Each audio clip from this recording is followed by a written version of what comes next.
Judges 3. These are the nations the Lord left to test all those Israelites who had not experienced any of these wars in Canaan. The 5 rulers of the Philistines are the Kenites, the Sidonites, and the Hivites, living in the Lebanon mountains from the Mount Baal, Hermon to Lebo Hamath.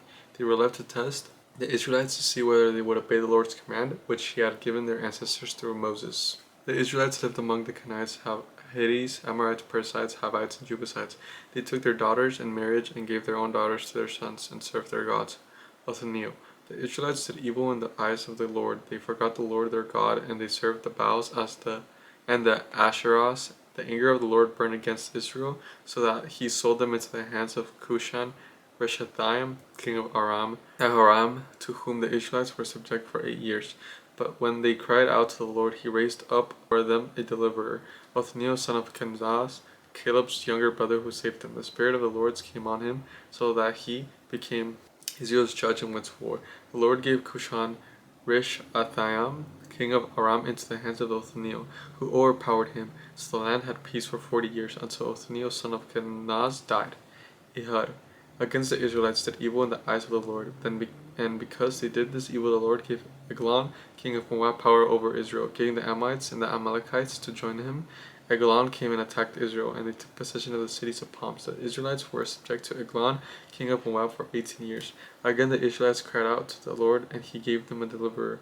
Ehud, a left-handed man, the son of Gerar, the Benjamite.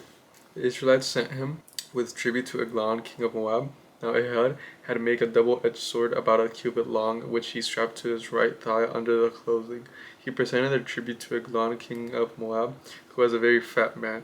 After Ehud had presented the tribute, he sent on their way those who had carried it. But on reaching the stone images near Gilgal, he himself went back to Eglon and said, "Your Majesty, I have a secret for you." The king said to his attendants, "Leave us," and they all left. Ehud then approached him while he was sitting alone in the upper room of his palace and said, "I have a message from the God for you." As the king rose from his seat, Ehud reached with his left hand, drew the sword from his right thigh, and plunged it into the king's belly. Even the handle sank in there after the blade, and his bow was discharged. Ehud did not pull the sword out, and the fat closed in over it. Then Ehud went out to the porch. He shut the doors of the upper room behind him and locked them. After he had gone, the servants came out and found the doors on the upper room locked. They said, "He must be relieving himself in the inner room of the palace." They waited to the point of embarrassment, but when he did not open the doors of the room, they took a key and unlocked them. There they saw the Lord fall into the floor dead. While they waited, Ehud got away. He passed by the stone images and escaped to Sariah. When he arrived there, he blew a trumpet in the hill country of Ephraim, and the Israelites went down with him, from hills with him leading them. "Follow me," he ordered, "for the Lord has given Moab, your enemy, into your hands." So they followed him down and took possession of the fords of the Jordan that led to Moab. They allowed no one to cross over. At the time they struck down about 10,000 Moabites, all vigorous and strong. Not one escaped. That day Moab was made subject to Israel, and the land had peace for 80 years. Shamgar. After Hud came Shamgar, son of Anath, who struck down 600 Philistines with an ox goad. He too saved Israel. Judges 4. Deborah. Again the Israelites did evil in the eyes of the Lord, now that Ehud was dead. So the Lord sold them into the hands of Jabin, king of Canaan, who reigned in Hazar-Sirsa. The commander of his army was based in Harosleth Hagoyim, because he had 900 chariots fitted with iron and had cruelly oppressed the Israelites for 20 years. They cried out to the Lord for help. Now Deborah, a prophet, the wife of Lapitoth, was leading Israel at the time. She held court under the palm of Deborah between Ramah and Bethel in the hill country of Ephraim.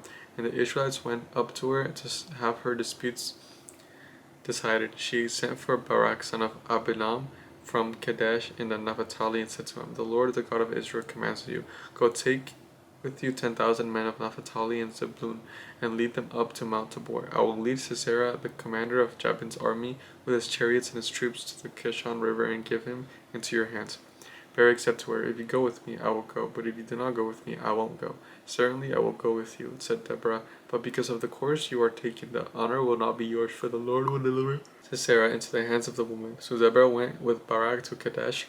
There Barak summoned Zebulun and Naphtali, and 10,000 men went up under his command.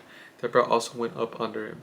Now Heber and Kenite had left the other Kenites, the descendants of Hobab, Moses' brothers-in-law, and pitched his tent by the great tree in Zaanannim, near Kadesh. When they told Sisera that Barak son of Abinab had gone up to Mount Tabor, Sisera summoned from Harosheth Hagoyim to the Kishon River all of his men and his 900 chariots fitted with iron. Then Deborah said to Barak, "Go, this is the day the Lord had given Sisera into your hands. Has not the Lord had gone ahead of you?" So Barak went down Mount Tabor with 10,000 men following him.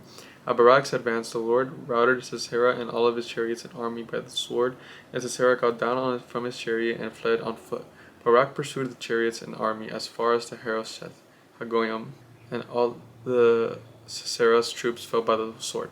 Not a man was left. Sisera meanwhile fled on foot to the tent of Jael, the wife of Heber the Kenite, because there was an alliance between Jabin, king of Hazor, and the family of Heber and Kenite. Jael went out to meet Sisera and said to him, "Come, my lord, come right in. Don't be afraid." So he entered her tent, and she covered him with a blanket. "I'm thirsty," he said. "Please give me some water." She opened a skin of milk, gave him a drink, and covered him up. "Stand in the doorway of the tent," he told her. "If someone comes by and asks you, 'Is anyone in here?' say no." But Jael, Heber's wife, picked up a tent peg and a hammer and went quietly to him. While he lay fast asleep exhausted, she drove the peg through his temple into the ground, and he died.